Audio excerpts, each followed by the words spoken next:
Oi, pessoal, 12h04 pelo horário de Brasília. Começa agora o Radar InfoMoney com as principais notícias para te informar no meio do dia. Os destaques de hoje são: a Petrobras vai distribuir dividendos mesmo quando não tiver lucro. Você vai entender a nova política anunciada pela empresa e as perspectivas para as ações. As bolsas derretem no mundo todo com a segunda onda da pandemia, impondo novos lockdowns. No Radar Corporativo, os destaques dos balanços do terceiro trimestre de Smiles, Carrefour, Localiza, Gerdau, Cielo, Ufa, muita coisa hoje. E as expectativas sobre a taxa Selic, que também é definida hoje, nessa quarta-feira, pelo Copom.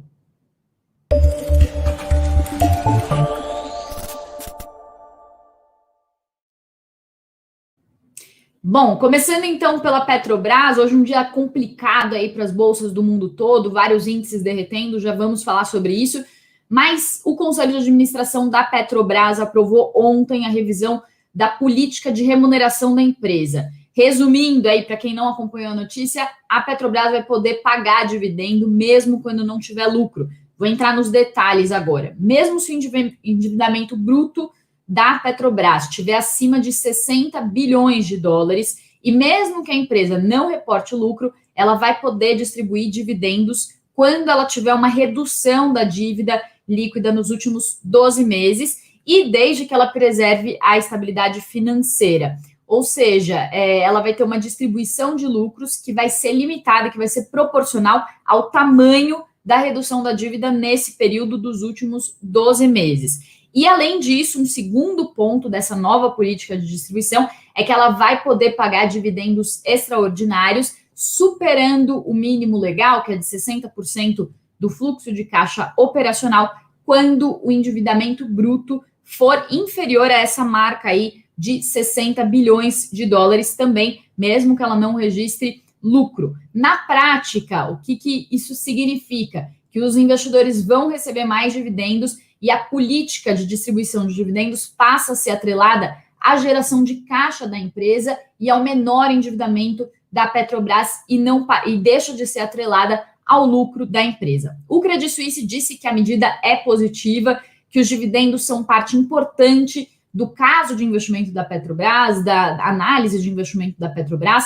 Eles destacam que a Petrobras deve reportar perdas, prejuízo em 2020, mas que com essa notícia ainda assim ela pode então distribuir dividendos aos acionistas. A recomendação do Credit Suisse é de outperform e eles fazem que é quando a ação tem um desempenho acima da média do mercado, e eles fazem uma recomendação para os ADRs, que são os recibos de ações da Petrobras negociados lá fora, e aí eles colocam um preço-alvo aí de 15 dólares, o que equivale a cerca de R$43 em relação à cotação das ações em real. O Morgan Stanley também comentou essa nova política, disse que ela sinaliza maior geração de caixa, eles disseram que eles aguardam ansiosamente os resultados que vão ser anunciados pela empresa hoje, mas também, principalmente, o que os executivos da empresa vão falar sobre esses resultados, essa nova política de dividendos, amanhã, na reunião que vai acontecer para os acionistas. Eles também falam que essa nova política, ela sinaliza que a Petrobras pode estar com uma geração de caixa mais saudável, mais positiva, e a recomendação do Morgan Stanley é de overrate, esse é o rating que eles colocam, ou seja, tem uma exposição à Petrobras acima da média do mercado, e eles também colocam um preço-alvo para os ADRs da Petrobras em cerca de 15 dólares e 50 centavos, próximo da recomendação do Credit Suisse, ou seja, as ações ficam ali na faixa, seria um preço-alvo aqui em reais, na faixa de R$43. Vale falar que o BTG já tinha falado em setembro também que a Petrobras estava virando uma máquina de geração de caixa, uma máquina de geração de dividendos para o acionista. Eles falaram isso na ocasião porque a Petrobras tinha cortado 64 bilhões nos investimentos planejados para 2021 a 2025, estava buscando uma estrutura de caixa mais enxuta, tem o plano também de desinvestimento de ativos, vitória no STF em relação a isso, que facilita ainda mais essa venda de ativos, e também falam que a Petrobras está projetando todos os seus projetos, calculando um preço do petróleo em 35 dólares, que é um preço bem baixo, ou seja, esses projetos da empresa eles já incorporam um petróleo, o preço do barril de petróleo aí baixo, na faixa dos $35. Na ocasião, o BTG já tinha aumentado preço-alvo da empresa de 28 para $32. Vou trazer aqui um quadro, um resumo da Refinitiv, que mostra quais são as principais recomendações do mercado e para a gente ver se a Petrobras tem mais recomendação de compra, neutra ou de venda. E o que a gente tem aqui para as ações ordinárias da Petrobras, Petro 3, a gente tem 6 recomendações de compra, uma neutra e 0 de venda. Preço-alvo médio de R$32, isso representa um upside de uma valorização de cerca de 66% em relação à cotação das ações agora de manhã, que estavam em cerca de R$19. Petro 4, que são as ações preferenciais mais líquidas da Petrobras, mais negociadas pelo investidor, tinha uma recomendação tem 8 recomendações de compra, uma recomendação neutra e 0 de venda, preço-alvo médio de R$34, que representa um upside aí de 75% sobre o preço atual. Trouxe aí, então, essas análises, Morgan Stanley, Credit Suisse, no geral, as casas de investimento estão recomendando compra das ações da Petrobras, mas eu vou também trazer um contraponto aqui para vocês. Eu conversei com o André Machado, que é sócio fundador do projeto Os 10%, Escola de Trade, e ele falou algumas questões aí, primeiro, sobre essa política de dividendos. Ele falou que as ações da Petrobras já vinham subindo nos últimos dias. Isso pode ser um indício de que alguns investidores já sabiam que ia ter essa mudança na política de dividendos. É normal que grandes investidores, infelizmente, às vezes tenham informação antes aí do que investidores pequenos, isso segundo a visão ali do André Machado. Ele falou muito sobre a questão do petróleo. Então, o petróleo Brent, que é referência para a Petrobras, vem caindo aí ao longo dos últimos dias, das últimas semanas. Hoje está com uma queda forte de mais de quase 4%. Se amanhã cair mais 1, 2, 3%, isso deve levar, então, o preço do barril de petróleo para a marca inferior aos $40, que é uma marca que o mercado observa aí de perto, percebe que é quando o preço do petróleo está bem baixo. Aí, lembrando que antes da pandemia, o preço do petróleo, do barril, estava em cerca de $60, então a gente tem aí uma queda bem forte aí no preço do petróleo, isso refletindo incerteza no mercado internacional e novos casos de contágio de coronavírus lá nos Estados Unidos. Com isso, reduz a demanda pelo petróleo, a gente vê, então, esse impacto no preço. Então, para o André Machado, ele acha que essa baixa no preço do petróleo deve prejudicar as ações da Petrobras, que são muito atreladas à cotação do petróleo, claro, e ele fala que, no fim das contas, a Petrobras nunca foi uma empresa com muito foco em dividendos, sempre foi uma empresa muito especulativa, com muita oscilação, então ele não recomenda a compra das ações para o pequeno investidor. Ele falou também que, no fim das contas, a nossa bolsa, a Petrobras, que segue muito o comportamento da nossa bolsa, tem o seu destino traçado na maternidade com a bolsa americana, então tudo que acontece lá fora reflete muito aqui, e o que ele está vendo é que o que ele observa é que tem uma deterioração muito grande no mercado lá fora, na bolsa americana, as ações caindo muito, e ele acha que isso deve afetar muito a Petrobras no curto prazo, tanto essa aversão ao risco maior afetando os mercados, quanto essa aversão ao risco mexendo com o preço do petróleo em si. Ele falou também que com essa nova política de dividendos, se o endividamento da Petrobras cair para baixo de 60 bilhões de dólares, isso pode representar uma distribuição, um yield, ou seja, um percentual de distribuição de dividendos sobre o preço da ação de cerca de 6%.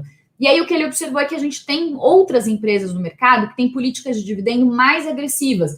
Então, na visão dele, a Petrobras não vai virar uma máquina de dividendos. Então, ele citou, por exemplo, Itaúsa, AES Tietê, Klabin, que é a preferida do Luiz Barsi, que é uma grande referência aí do mercado, considerado o rei da bolsa. Falou da Comgás. Comgás, por exemplo, tem um yield de 9%. Perspectivas também para a distribuição de dividendos da Vale variam entre 9% a 12%, ou pelo menos variavam há pouco tempo. Vou colocar o card para quem quiser saber mais sobre isso. Então, essa distribuição de 6% é razoável, só que isso só acontece se a Petrobras tiver um endividamento abaixo desses 60 bilhões de dólares, o que na visão dele vai acontecer mais no médio ou longo prazo, talvez só lá para 2022. Então, no curto prazo, ele acha que as ações vão oscilar bastante ainda. De certa forma, também eu falei com o Fábio Galdino, da Vera Investimentos, ele falou que essa notícia é positiva, mostra maior geração de caixa para a empresa, isso pode impulsionar as ações, ou pode dar algum efeito depois que a gente passar por esse turbilhão que está acontecendo agora por causa do mercado externo também. Mas fica aí o alerta, então, para o pequeno investidor, porque as ações também já vinham subindo aí nas últimas semanas. Hoje a Petrobras divulga o seu resultado, esse resultado deve ser positivo, deve mostrar uma recuperação, um aumento de cerca de 6% na produção de petróleo no trimestre. Na semana passada a gente já falou sobre essa expectativa do balanço da Petrobras especificamente, vou colocar o card também para quem quiser ver, mas as ações também já subiram na semana passada na esteira dessa prévia do resultado que sai hoje. Então, o que os analistas dizem é que isso não deve mais fazer tanto preço após a divulgação de hoje, a não ser que tenha alguma coisa muito inesperada. Então, tá aí a análise sobre Petrobras, bora falar de Selic. Selic, expectativa hoje para a reunião do Copom, Comitê de Política Monetária do Banco Central, que define a nova meta para a nossa taxa básica, é que a Selic seja mantida nos 2% ao ano, que é o menor patamar da história. Isso não é novidade, essa é a expectativa unânime dos economistas consultados pela Bloomberg. Há uma pesquisa da XP também com 32 gestores de fundos multimercado macro também tem uma expectativa unânime de que a Selic seja mantida em 2%, só que 65% desses gestores já acham que os juros básicos vão subir em 2021, metade acredita que a alta vai ser entre o terceiro e o quarto trimestre do ano que vem, então essa é a principal expectativa. Por que a taxa Selic deve ser mantida nesse patamar de 2% ao ano? A economia ainda tá fraca, e a inflação, por mais que esteja aumentando, ela ainda não está saindo da meta que é definida pelo governo. Então, o Boletim Focus do Banco Central, que traz as perspectivas do mercado para a inflação e outros indicadores, mostra que a nossa inflação deve ficar em 2,99% no ano de 2020. Apesar de ter 11 altas seguidas nessa previsão de inflação, essa é a expectativa. E a meta para a nossa inflação em 2020 é de 4%, com aquela margem de 1,5 ponto percentual para cima ou para baixo, ou seja, a gente está com a inflação ainda dentro da meta. E o Copom, quando ele define a taxa Selic, o que ele olha principalmente é se a inflação está na meta. Se a inflação está na meta, ele mantém os juros. Se a inflação está saindo da meta, aí sim ele mexe. Então, se a inflação está dentro da meta, é o que o Copom vê. Além disso, os juros baixos, eles estimulam o crédito, estimulam a economia, e como a nossa economia ainda está fraca, o governo também tem sinalizado que a gente precisa dessa taxa básica de juros aí mantida num patamar baixo para a gente conseguir manter esse aquecimento aí, tentar aquecer a economia. O que acontece, o que todo o mercado está esperando é qual que é a sinalização do Banco Central em relação a essa decisão de hoje. Se eles vão mudar ou deixar alguma mensagem além de falar que vão manter a taxa básica em 2% por algum tempo. Porque existe um risco fiscal muito grande. Com risco fiscal, os gastos do governo se descontrolam, a imagem do país piora, os investidores exigem um prêmio de risco maior e isso pode gerar inflação, a gente pode ter, então, um aumento dos juros. Então, a expectativa também é que o Banco Central comente alguma coisa sobre isso e fale sobre o risco fiscal. Eu vou colocar na descrição a matéria da Beatriz Kutait com as expectativas dos gestores para os juros e mais informações aí sobre a Selic. E hoje tem live às 18, às 6 da tarde, por isso que eu não estou falando muito também onde investir com a Selic agora, porque tudo isso você vai ver nessa live que a gente vai fazer hoje às 6 da tarde. Bora para a Bolsa. Bom, hoje dia de bolsas em forte queda. Lá nos Estados Unidos, S&P 500 está com uma queda aí de quase 3%, representa as ações mais negociadas lá da economia americana. Dow Jones com uma queda de quase 3%, Nasdaq, que representa as ações tecnológicas, com uma queda também de quase 3%. O VIX, que é o índice de volatilidade que mede o medo do mercado, é chamado também do índice do medo, está com uma alta de 17%, agora está voltando aos níveis que a gente viu em junho. Lá na Europa também os índices todos desabando, o DAX puxando a maior queda, que é o índice da Bolsa Alemã, uma queda de quase 4,5%. A gente tem a Bolsa de Londres caindo mais de 3%, Bolsa da França também, uma queda de quase 4%. Então, os índices todos derretendo. O que está acontecendo, mais uma vez, é preocupação com a segunda onda da pandemia. As hospitalizações estão subindo mais rápido do que o esperado lá na Europa, e isso começa a acender o alerta para um aumento da taxa de letalidade. Já falei aqui no radar que o que o mercado está observando é que os números de casos estão aumentando, mas a letalidade ainda segue menor do que no pico da pandemia.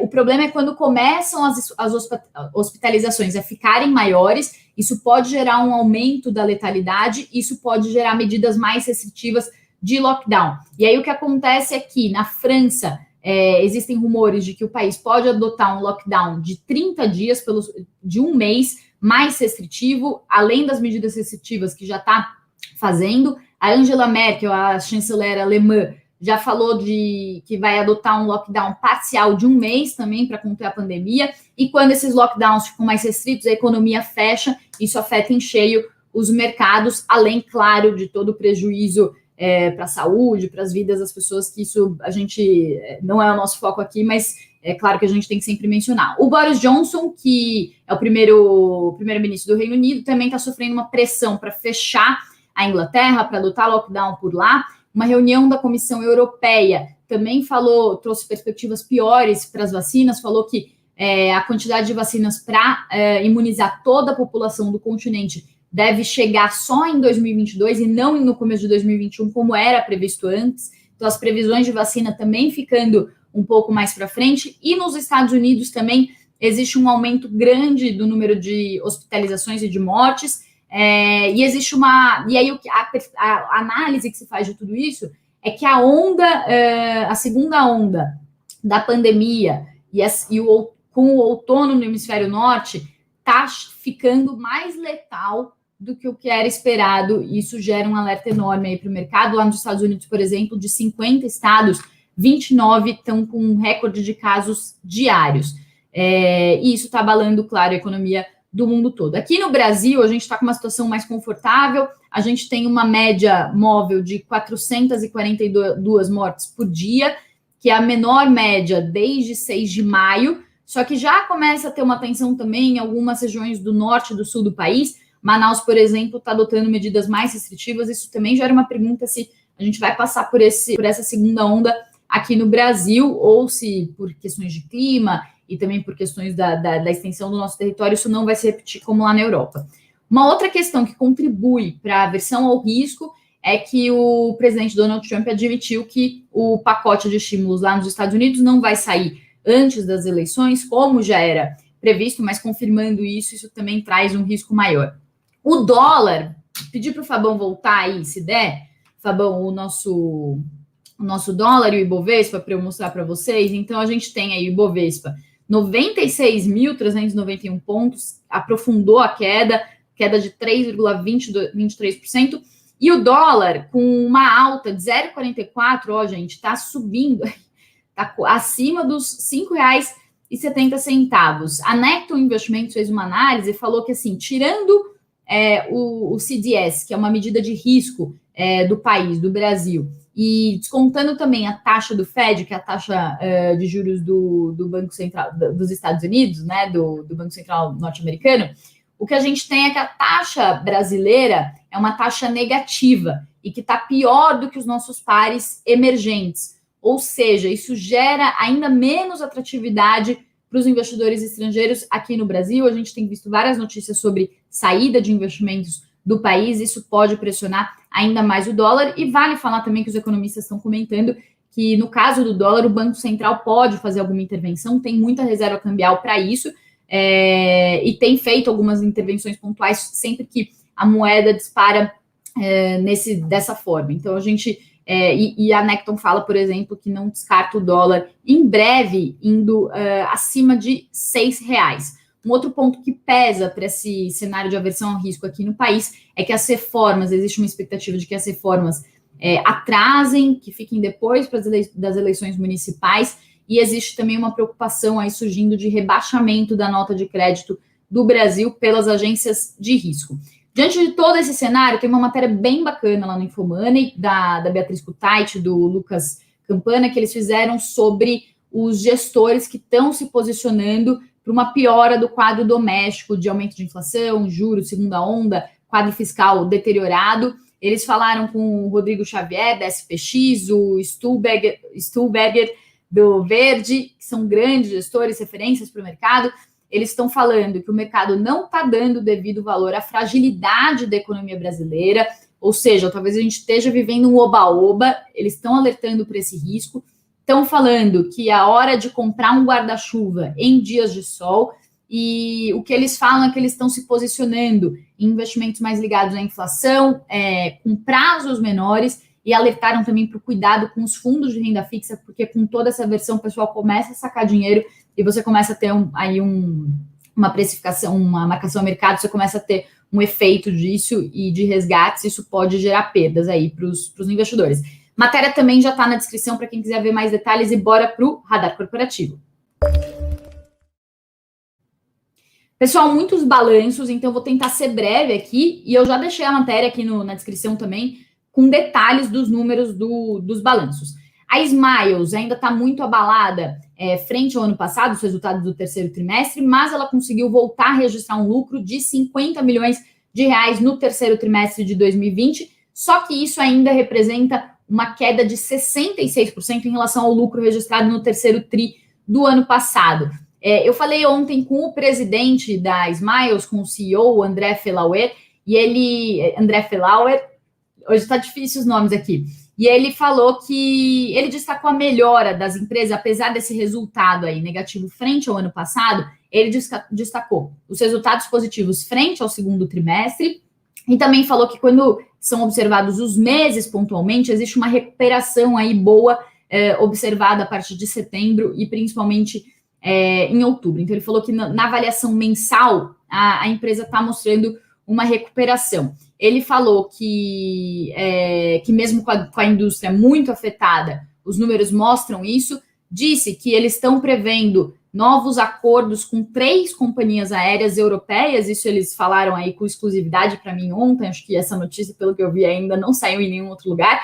Mas eles estavam falando, então, que tem esses acordos aí previstos com novas companhias aéreas para entrar no programa de milhagem da Smiles. Ele defendeu também a questão da arbitragem. Os acionistas minoritários questionaram uma compra que a Smiles fez antecipada de passagens da Gol, e eles falaram que essa compra foi feita com desconto e esse é o principal insumo da Smiles, a compra de passagens. Então, isso foi positivo para as ações. O BBI destaca que os resultados da Smiles, de fato, foram melhores que o esperado, falou que esse resultado mensal mais positivo aí para o fim do trimestre, sugere um quarto trimestre melhor. Eles também avaliaram como positivo essa compra antecipada de passagens da Gol a preços promocionais, ampliaram a expectativa de geração de caixa para 2021 em 67% para a Smiles e falaram que a empresa pode aumentar o engajamento com os associados, reduzindo o número de milhas necessárias para resgatar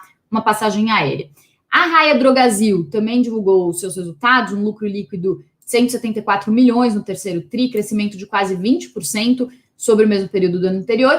A XP disse que o e-commerce continua sendo um dos principais destaques da empresa no trimestre. O Credit Suisse falou sobre um bom ritmo de recuperação da Raia Drogasil e falou que a empresa está quase com resultados normais depois da abertura gradual da economia. Eles falaram que gostam das farmacêuticas, que vem uma recuperação gradual para o setor, mas falaram que também os múltiplos da Raia Drogasil já estão elevados, então eles, com isso, têm um rating neutro para as ações com preço-alvo de R$ 25.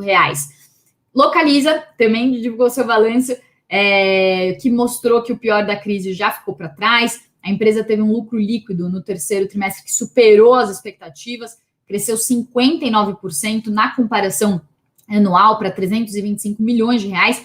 O Credit Suisse destacou que os resultados foram impulsionados pela venda de carros usados e reforçou a avaliação de outperform, expectativa de valorização acima da média, um preço-alvo de R$ 74, e a empresa hoje está cotada a cerca de 64. O Bradesco BBI também reforçou a recomendação de compra para as ações da Localiza, também com uma recomendação de outperform, preço-alvo de R$ 70. Depois vou colocar uns cards aí também de Localiza e também da fusão com a Unidas para quem quiser saber mais. Cielo, mesmo com a melhora no volume financeiro no terceiro tri, não evitou que o lucro despencasse 71% no período, no terceiro trimestre. O Credit Suisse avaliou que os resultados estão melhorando, mas ainda tem recomendação neutra para a empresa, preço-alvo de 4,80. E o BBI também achou o resultado melhor que esperado, mas também manteve recomendação neutra, está pegando muito aí para a Cielo a competitividade muito agressiva aí do setor de meio de pagamentos, novidades aparecendo, Pix e Open Banking, outras novidades aí que podem afetar a concorrência. Gerdau teve um balanço muito positivo, 795 milhões de reais de lucro líquido entre julho e setembro, uma alta de 95% sobre 2019. O Itaú BBA destacou o título do relatório deles, melhor resultado em 12 anos, Brasil aí nos holofotes, colocou uma recomendação de alta performance para a Gerdau, com preço-alvo de R$ 23,00 para as ações. O Morgan Stanley colocou como título do seu relatório que foram Blockbuster Results, que é resultados de grande sucesso aí da empresa, mas a recomendação deles é de equal weight, eles têm uma exposição aí à empresa na média do mercado, e eles colocam preço-alvo aí de R$ 23,50, mas eles destacam, apesar de ter essa recomendação, esse rating de equal weight, eles colocam também que as empresas devem ter uma performance acima da média aí no futuro. Por fim, Carrefour também divulgou seus resultados. As vendas tiveram alta de 27% no terceiro tri sobre o mesmo trimestre, o mesmo período de 2019. Credit Suisse disse que os resultados foram excepcionais, destacou os dados da Nielsen que mostram que a fatia de mercado, market share do Carrefour, subiu entre 1,3 e 1,9 ponto percentual. Falou que a incorporação de 30 lojas no macro também está ajudando bastante as ações, tornam as ações bem atraentes, e que mesmo com o fim do auxílio emergencial, que ajuda essas empresas aí do setor de alimentos e as varejistas, é um papel muito resiliente, uma empresa resiliente.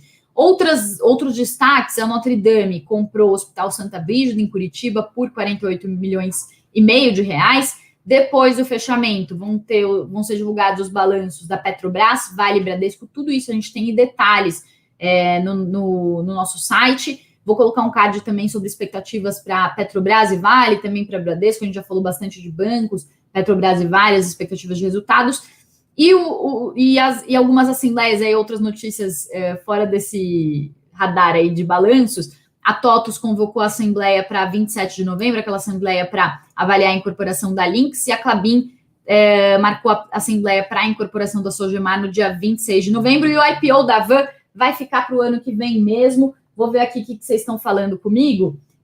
Para a galera que assiste o vídeo depois, eu vou encerrar por aqui, depois eu vou dar um tchau, vou ver só o que o pessoal está falando no ao vivo. Então, galera, por hoje é isso. Obrigada mais uma vez aí pela audiência. Não esqueçam de deixar o like de vocês, se inscrever no canal. E muito obrigada mais uma vez. Amanhã tem mais. Até!